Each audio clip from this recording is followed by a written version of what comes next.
Hello guys, imagine that you're opening a shop and you think that, well, I've set my prices, they're suitable, they're just right. Also, there are lots of advertisement and the quality of my food is perfect. So, you think that I'm going to be famous with this shop. But after a few minutes, you just think that something is missing. And of course, even though my view is good, there are lots of advertisement, well, the number of customers is still low. What is missing? Then you rack your brains. Let's see, price and advertisements. What am I missing? Well, let me tell you that final piece. That is distribution. Okay, let's dive in and find out what is distribution. So second, what is distribution? Distribution is simply a path so that the product can reach the consumer's hands. Like here is the distribution here, and here is the company. Here's your product. Here, consumer, take it. And you just, okay, walk, and you get your product. Okay, so basically, or in other words, that meant that distribution is a place where you go so that you can buy the product that you need. For example, like on the internet, Instagram, Shopee, Lazada, shops, Walmart, or mall, supermarkets, all sorts of places you go so you can buy products. Okay, third, the kinds of distribution. First are the direct distribution. So that's when the companies or the shops, the stores, the manufacturers directly sell the products to consumers. Like, I need to buy some, iPhones. So I immediately ran to the Apple company and said, I'd like to buy iPhone 17, please. And they said that, of course, you can have, here, let me introduce you, this had the first model. You just designed that for that. Okay, and second is the indirect distribution. So that meant that the companies are not directly selling to the consumers, but they're going to I'm going to let the other stores and shops and companies sell for me. So places that you want to buy from the indirect distribution is the shops, the malls, the supermarkets, kind of like that. Okay, and the third is the online distribution. You know that? Of course. You always go to Shopee or Lazada to buy some things.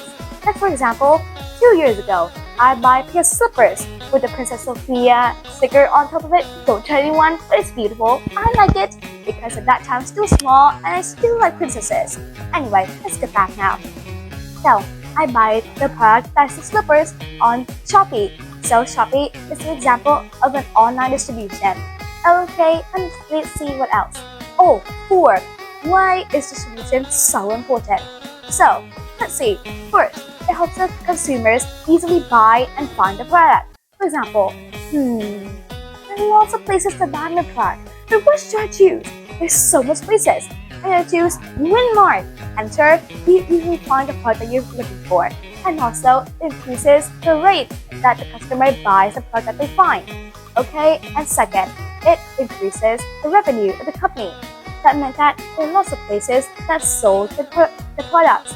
Like for example, malls, supermarkets, stores, shops, well, or even in supermarkets.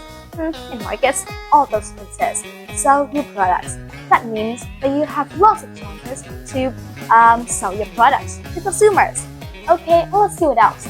Alright, okay, it's also third, it's efficient. Alright, so people just think that I need to buy my product, but the place I'm going to buy is Walmart because basically it is cheap, fast, near your place, and also convenient. So you just have to walk your way to Walmart, then buy. They just calculate, well, okay, let's see, your price you have to pay is 11,000 VND because 11,000 VND is the price for your cone of ice cream. Is that delicious? I'm trying to buy vanilla. Want to buy strawberry? Oh, let's see, chocolate. Alright, I'm dreaming again. Let's get that. Alright, and 5. What else we got? Alright, location. Location is also very important in distribution. So for example, let's see. Near my store is a bubble tea shop, and that meant that they are opening right in front of the school. That meant that they are going to have lots of consumers that are students.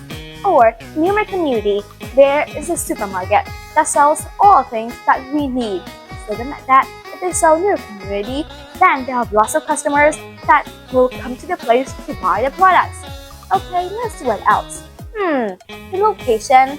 Alright, let's see about online and offline and distribution. So first, let's learn about offline. Offline, you recognize it, of course. It's the malls, the stores, supermarkets, the places that you want to buy your products. Also, learn about the online. Online, you know what it is?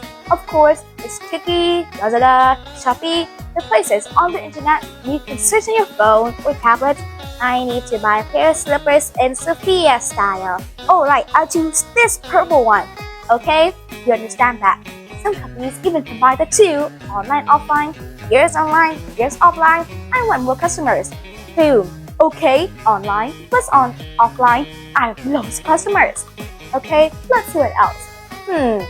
Alright, so now let's learn about the mistakes people make in distribution. So first, they set the unsuitable place so that it's an unsuitable place where it's deserted. So that meant that the revenue is going to be low. Let's see what else. Distribution, alright. Also, they sell the products at a very few places. So people have a hard time trying to find the stores that sell the products they want. Okay, so now you know about distribution. I'm going to research more so the next lesson I'm going to tell you more about marketing and distribution. So have a good day. Bye. I'm going to read some books about distribution and marketing. Bye.